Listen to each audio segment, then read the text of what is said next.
How's it going, everyone? Back again this week with Ben. We're doing a little Adam's Apple Week 4 recap and Benji's Ballers of the Week. First of all, how you doing, Ben? Doing good, doing good. Finally, chilly weather here in Jersey. It's fall time. It's October. Hope everybody Beanie had a weather, as I good, call it. yeah. Hope everybody had a good September. But yeah, we just had week 4 wrap up of the NFL, and we're here to talk about our, hits and misses of the week for Adam's Apples wise. And then I got some, ballers that I think balled out this week, some standout players from different games across the league. So Adam, if you want to kick things off, who do you want to start with here? Most definitely. First of all, I got Justin Fields. He was on my start list, one of my good apples of the week. He had just a hair over 27 fantasy points, 226 passing yards, and a throwing score. And then to go along with that, which this is the part that makes Justin Fields so dangerous in 4-point passing touchdown leagues. He's also able to add 81 rushing yards, which is 8.1 points right there, and then a rushing touchdown. So he gets that 6-point rushing touchdown instead of that 4-point passing touchdown. And then to top it off, he threw in a 2-point conversion too. So you'll have to tune in this Sunday to see if I'm going to double down on him as another start of the week. But yeah, pass the mic off to you if you want to recap one of the games or baller of the week. Yeah, I mean, I guess I'll kind of recap the games that kind of correlate to, your players here. I guess I'll talk about the Jets a little bit and, some Dolphins as well, because, the Dolphins ended up with the W. The Jets get sent to 0-4. Next week, they have the possibility of being 0-5 for, I believe, the first time in franchise history. I don't know if that's like, exactly accurate, but I've been hearing that. So, that's not, a good sign. But you're right. Justin Fields is definitely not the problem for me right now.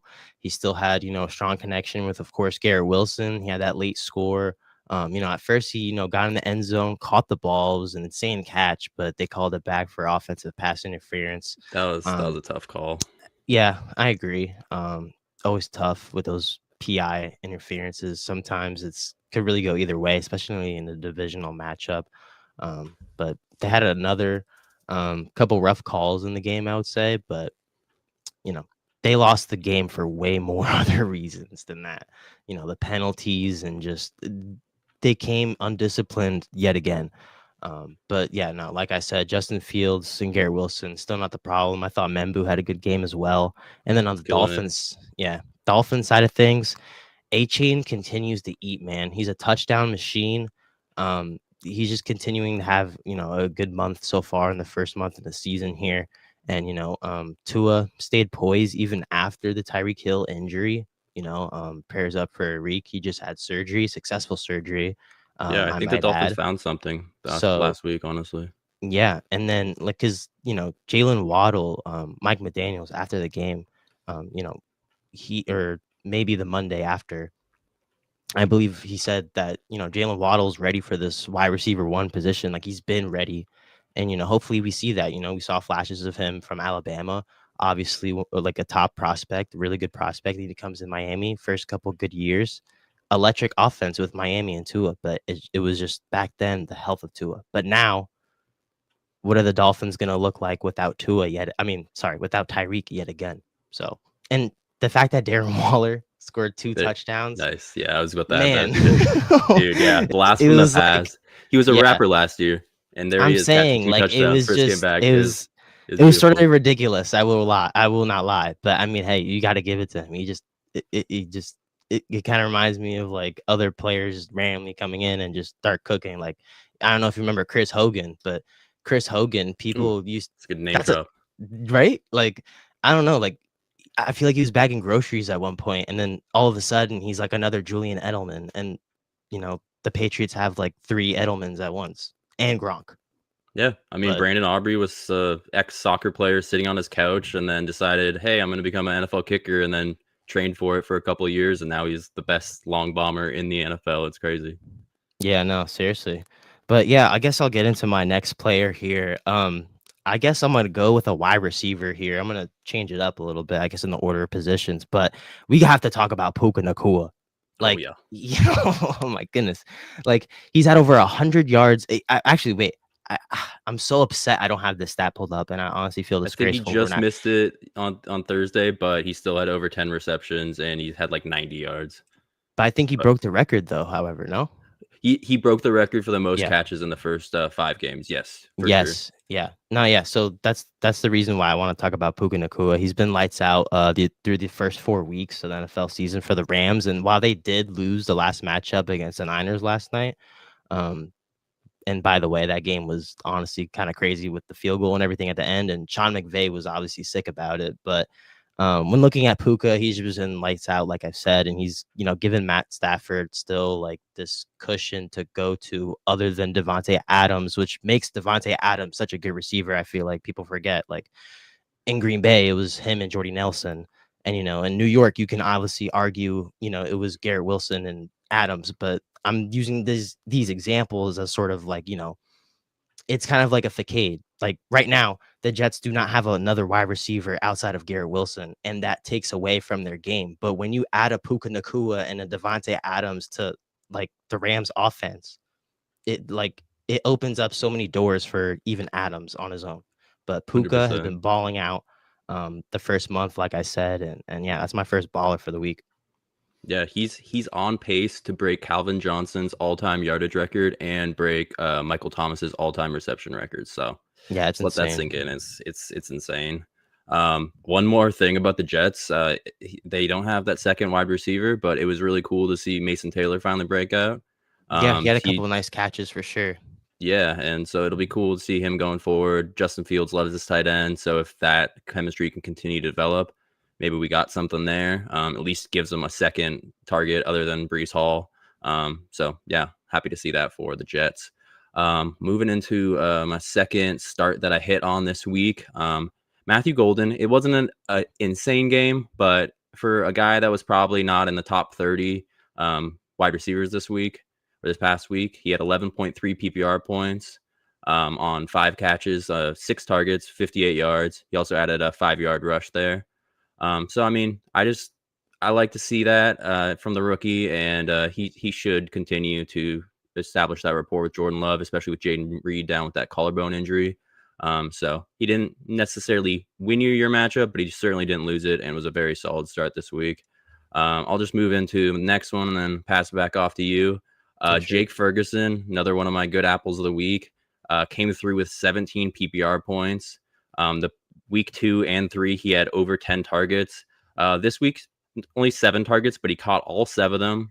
Great efficiency, had 40 yards and a touchdown. So, I mean, like I said, 17 PPR points. He's looking like a must start from here on out. So, you want to go with your next game or next baller then? Yeah, I'll kind of recap, I guess, Packers Cowboys here real quick. I mean, it was like, both defenses were just being, they were putting up Swiss cheese defense. I will not lie. And the Cowboys defense right now is ranked number 32 in the NFL, currently as we stand. But Dak continues to just cook, man. I mean, he's leading the NFL in passing yards, I believe, at the moment. I don't know if it changed based off of last night's game, but No, I think um, he still is. Yeah. yeah. I mean, Dak has, like I said, he's had good stat lines every single week, but sometimes it's just not enough because of that defense. And it's like not even a very similar situation to the Jets, because the Jets did not drop 40 points last week, but it's hindering their team, and capabilities to win. Cowboys kicked themselves on the foot on defense a lot. I thought Packers defense did not look as good as we thought against Dallas, but Dreadful. yeah, I guess I'll go for my next baller here. I mean, real quick, I'll just say real quick, Dak, he threw for 3 touchdowns. He also had even a rushing score in that contest. So yeah. I'll chime in real quick. Dak was the one sit that I missed on. I'll get into the other 2 later, but I can't take full responsibility for that because I was giving the Packers defense credit and thinking that they would stop them. Instead, they ended up looking like they might be fakers and not necessarily contenders. They got a long time to turn it around, but I can't say myself or anyone else expected the Packers to allow 40 points. So Dak Prescott, if you sat him, I apologize, but yeah, I mean the Packers they looked abysmal in that game defensively. But Do you have anything more in that game, or should I move into the next one? Yeah, I was just gonna say really quick, Yeah, go ahead. I mentioned Dak with the Cowboys Packers game, but I guess another player I'll mention real quick is running back Ashton Genty finally getting the game that we've been waiting for his rookie season, and he does it against the Bears. And while the Bears did come up with a W late in the game, in the fourth quarter, I believe, in the final minute, even or like the final 2 minutes. He still had 138 rushing yards and 3 total touchdowns. And I don't know if it was because of the stance or because of just the way he was feeling that day, but he was obviously feeling good, back on that field with that stance. And not sure why Chip Kelly wanted to really remove that in the first place, but Pete Carroll seemed to loved it, after the game in the press. So um, we'll see if Genty can still, keep this up and kind of have a kind of Amari Hampton kind of, turnaround, because Amari Hampton kind of had a slow start to the season in the first 2 weeks, in my opinion. So you know, No, I mean, that's a perfect segue. I was gonna go Michael Pittman next, but I'll just go into Hampton. We'll do Pittman after that. cool, Omarion Hampton was another one of my good apples of the week. great. Came through with 27.5 PPR points on 128 rushing yards and a rushing score. Also, with that PPR usage, got 5 catches for 37 yards. So that's just 8.7 safe points just off of dump offs. Mhm. So in my opinion, that's another must start going forward.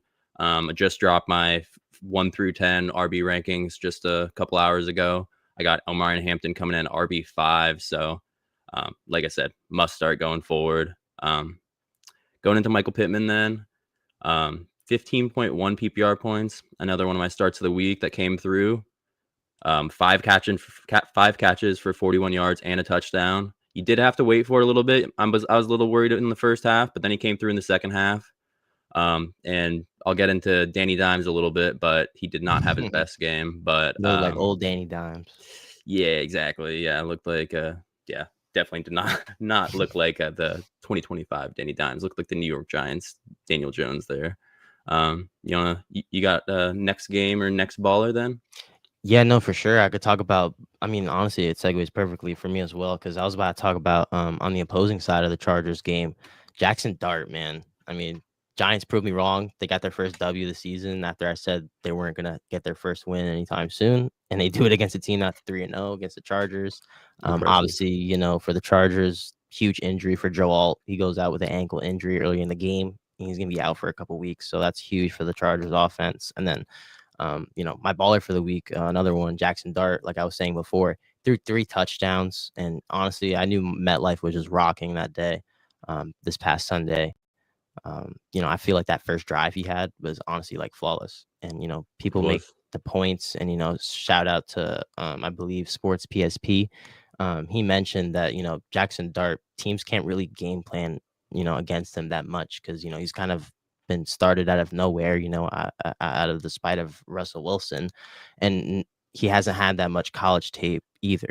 So, how do defenses game plan against Jackson Dart now? And, against the Saints this week, do the Giants get another win? Does Spencer Rattler on the other side kind of combat that? We'll see. But, Giants defense also played well. I thought, that Dexter Lawrence interception had the crowd going crazy, but That was we all decent. know it came with a cost, as Malik Neighbors ended up tearing his ACL. So, um, prayers up for his recovery as well. But yeah, and then with the Colts, obviously we had a short week with the Rams just last night.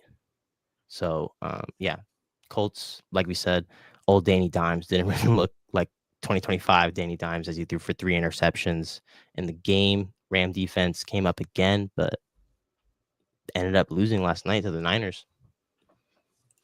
Just touching on Jackson Dart real quick. Anyone that's followed us since the very beginning, that was one of my number one guys going into the draft. I've loved this guy since January. Like that first drive of on the New York Giants, his first drive as a starter, It was honestly flawless. he Yeah. looked exactly like he did in the Senior Bowl.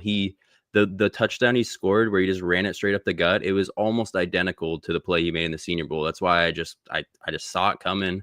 I mean, in the Senior Bowl, he threw a nice long reception or long throw, catch to Jack Betch, and then just set it up for that same type of like 5-yard scramble right in the end zone. And yeah, I think this guy's going to be great going forward. I love him. I have him stashed in a bunch of leagues. If he's available from the fantasy football side of things, if he's available at any of your leagues, just go and grab this guy, stick him on your bench, because he's going to be. He might not be amazing in the passing game week to week, but he's going to have that rushing upside.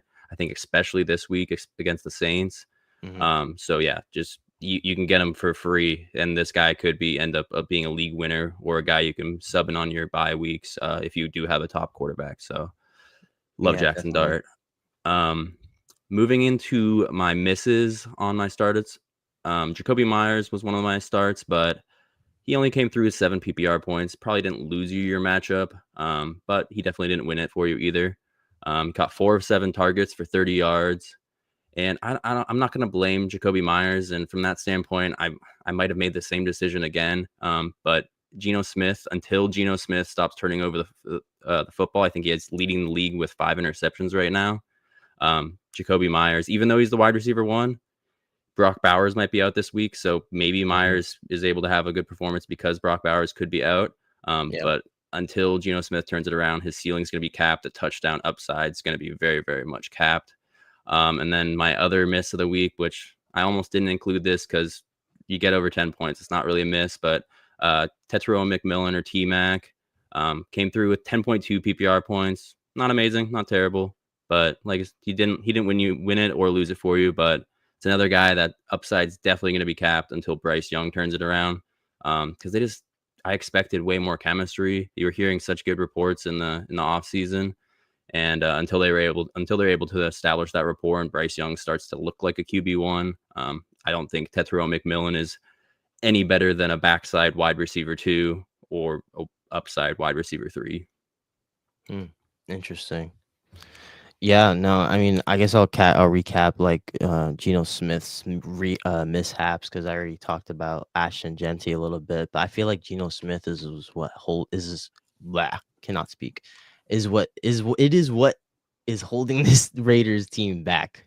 There you go, words. Nailed it. But yeah, he's been holding them back. I feel like for these couple weeks, and throwing more picks, and I believe it was also Trey Tucker's first game without a touchdown. So I think that was also interesting for me. He was on a hot streak a little bit, first couple weeks of the season, and then Trey Tucker didn't get involved in the game either, as the Bears defense actually looked disciplined for once. I feel like during the season, Ben Johnson kept his word. Yeah. And then for I believe, what was the other player you mentioned again? Sorry, remind me. So it was Jacoby Myers and then Tetairoa McMillan. Right. So Panthers got demolished by the Patriots. I think Gonzalez played McMillan well. And yeah, like you said, until Bryce Young shows he can show QB1 upside, Tet, kind of like the opposite of Igbuka right now. Igbuka is on a way better situation, way better team, way better quarterback. So it's going to give him, that extra, it's going to give him a lot of more help with his, receptions and his offensive productivity. But I don't know, it kind of sucks because I feel like Bryce Young has the capability to make a leap this year, but I feel like their schedule also is just not friendly, and their offensive line is just still poor to me. Yeah, I think Jalen Coker is a guy that practice window could be opened up this next week, so they're going to expect him to be coming back within the next 2 to 3 weeks, then maybe sooner. That's a guy that just had a breakout, unexpected season last year and just kind of unlocked Bryce Young towards the end of the season. So I think Jalen Coker is a guy to watch as soon as he's back. Maybe the Panthers are able to turn around. Maybe Bryce Young is able to turn around. And then I keep hearing good things about Jimmy Horn Jr. He still hasn't been able to get onto the field. It's been healthy scratch so far, but they keep saying out last week as well. Yeah, they keep saying that he's looking good, and watch for him to maybe get in the wide receiver mix sooner than later. But I just have a couple more, and then if you have anything after that, go ahead. But my sits of the week, I already touched on Dak Prescott. That was a swing and a miss, but again, I'm blaming the Packers, not myself on that one. Sorry, Packers fans. Or what if it's just Dak's supremacy, bro? What'd you say? Dak masterclass. Yeah, no, it was. Yeah, he was amazing last week. But one I did nail is Daniel Jones. He had a tough matchup, and he only came through with 12.38 fantasy points. That one I really nailed. He did finish with 262 passing yards. He had that one touchdown to Pittman, which is why I thought Pittman was a good start because he's just his guy. Tyler Warren is another guy that you always got to start every week. He's leading the league in receiving yards for tight ends. And his But team as well, yeah, of course. yeah, but Daniel Jones, the 2 picks probably cost his team the game, and because of those. And in fantasy football, 12 points from your quarterback is generally not going to get it done. So if you listened to me there, you were very happy. The last one is Tyquan Thornton. He almost got a goose egg, and it was almost just the most perfect call ever. But he was able to squeak out 1 touchdown at the end of the game. So he came through with 8.1 PPR points. Like I said, bailed out by that late touchdown catch, but he only finished with the 1 catch for 11 yards and that touchdown. Dang. So I stand by that sit, as he was almost completely phased out of the game plan. The reason for that, Xavier Worthy's back. Xavier Worthy balled the hell out. And Xavier Perfect Worthy's a must start segue going into my forward as next well. person. Speaking about Xavier Worthy, Patrick Mahomes, man, threw for 4 touchdowns, absolutely embarrassed the Ravens. And Patrick Mahomes did. I mean, not Patrick Mahomes. Sorry, Lamar Jackson did leave the game, I believe, in the third quarter due to a hamstring injury. That's obviously going to be huge for the Baltimore Ravens going for the next couple weeks, and they do have Cooper Rush as their backup. But that offense is obviously just going to look completely different without Lamar. That's their captain. That's their MVP. So, Patrick Mahomes threw for over 270 yards, and as you mentioned, Xavier Worthy got mixed in the game. Even Juju, I believe, had involvement in the game as well. Like I think I believe I wrote this week that even though Worthy and Brown were back from injury, it was still a lot of other receivers getting involved in this game throughout the Yeah, entirety. Juju So still had a touchdown. yeah, exactly. So I think also looking at this AFC North division now without Burrow, without Lamar, I mean, the Steelers right now, they're sitting up top at 3-1. So, I mean, they took not an easy game at all. Vikings actually almost came back at one point, but their offensive line just crumpled, and the Steelers sacked Carson Wentz like 6 times, I believe. So something going in the future as this schedule rolls forward. I believe we talked about it a little bit on the last episode of Inside the Locker Room, but I mean the Steelers are sitting up top alone right now, and like throughout all of this, I forgot to even mention the Browns. That's how crazy it is. So it's like the Steelers look like they're in the front seat for a while now. I couldn't agree more. And now it looks like Lamar Jackson's going to be out at least this week and next week. The good thing is they have a bye 3 weeks from now. What would that be? So week 7 they have their bye. So it looks like he might only have to miss 2 actual games, and then have that extra week of rest, and then can come back for week 8. Still think they're a playoff team. I think they're gonna definitely round into the form. But I was about to ask you that. I was about to say, like, do you think Harbaugh is the problem?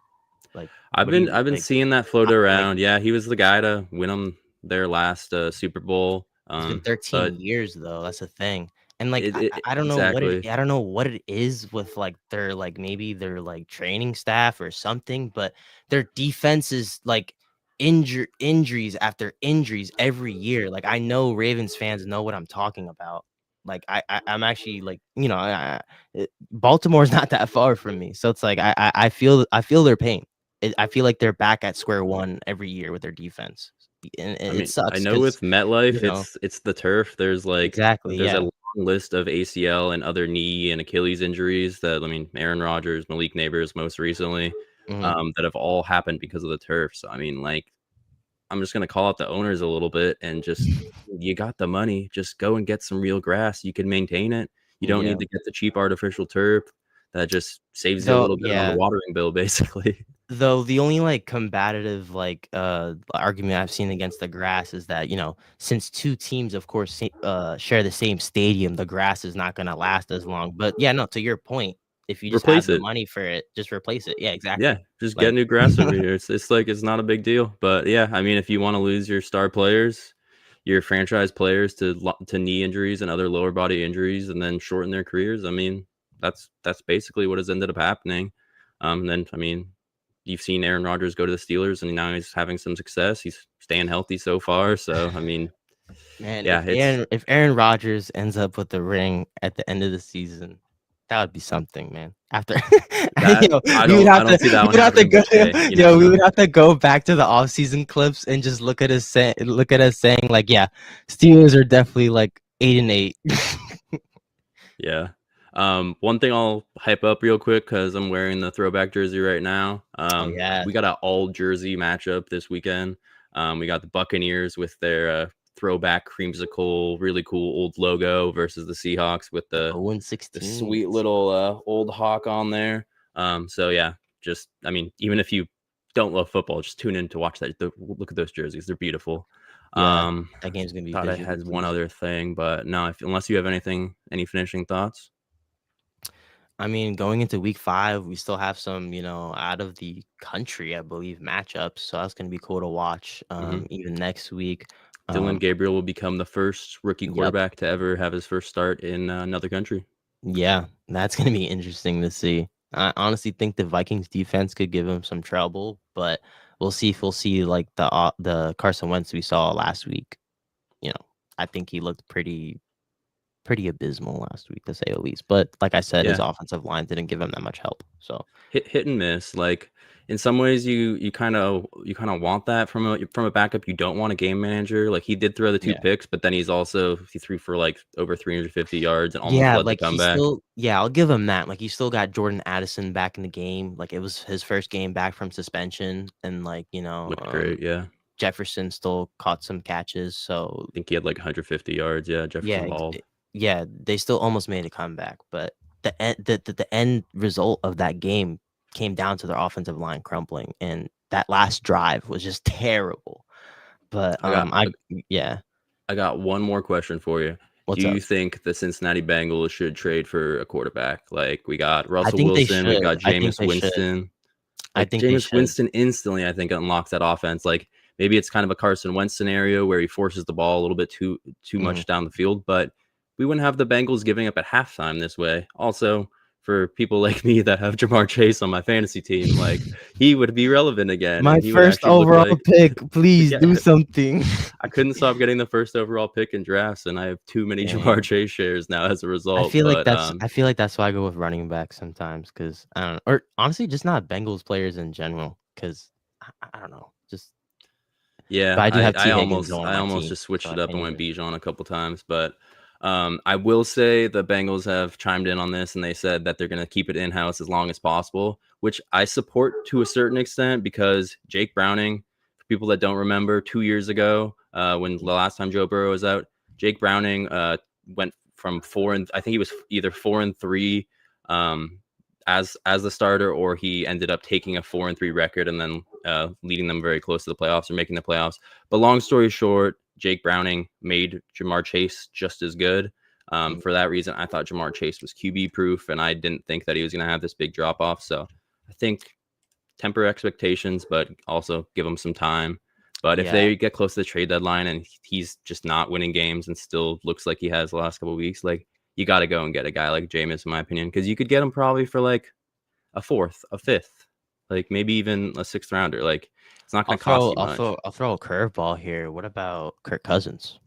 Kirk Cousins, yes, that was the other name I forgot to mention. That's a Mhm. great name drop right there. Yeah, Yeah, no, that's another guy that would be probably like first or second on the list. yeah, because I feel Yeah, like obviously Atlanta's all in on Michael Penix now. He's been holding. He's been sailing ship for the first couple weeks and been looking pretty well at it so far. So, the um, hardest part about the Kirk Cousins deal would be the contract because they already yeah, got does Burrow's he have a massive clause? deal. He might have a clause even. So who knows?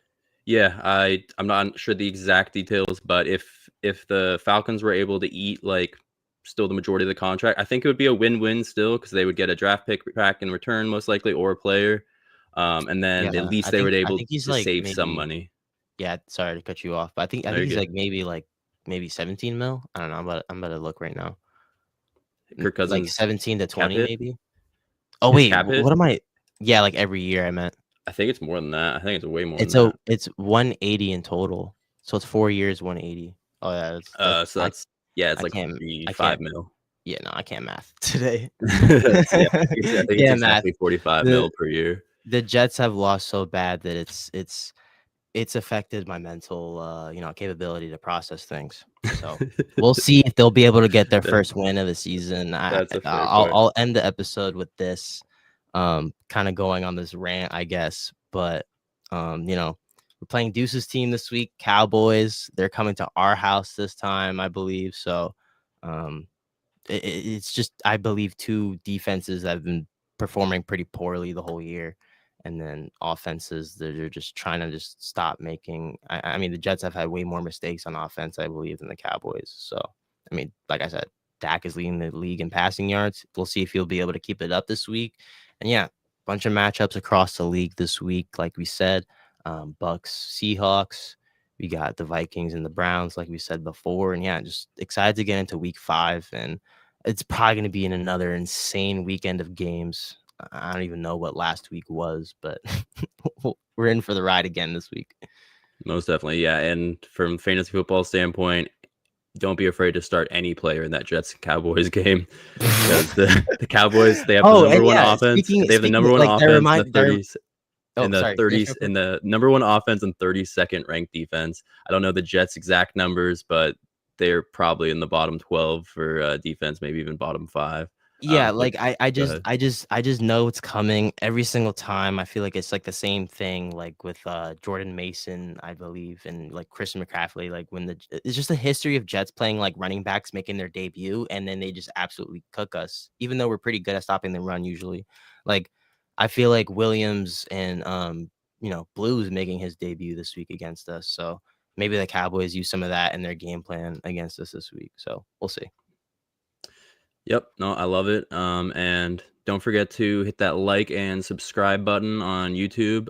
If you like what you heard, tune in this Sunday, 9:30 a.m. Pacific time, 12:30 p.m. Eastern time. It'll be a live episode of Adam's Apples. I believe Ben will be along for the ride. Maybe we'll have Deuce controlling the sticks backstage, but I think I did an all right job the last week trying to get those graphics in there, in and out. But yeah, and on Instagram, it's also the same exact handle, Inside the Locker Room TV. I'm Adam B Sports. Give me a follow as well. And then we've got Ben, NFL Playmakers with a Z. Yeah, Yes. thank you so much. Until next time. See you guys soon.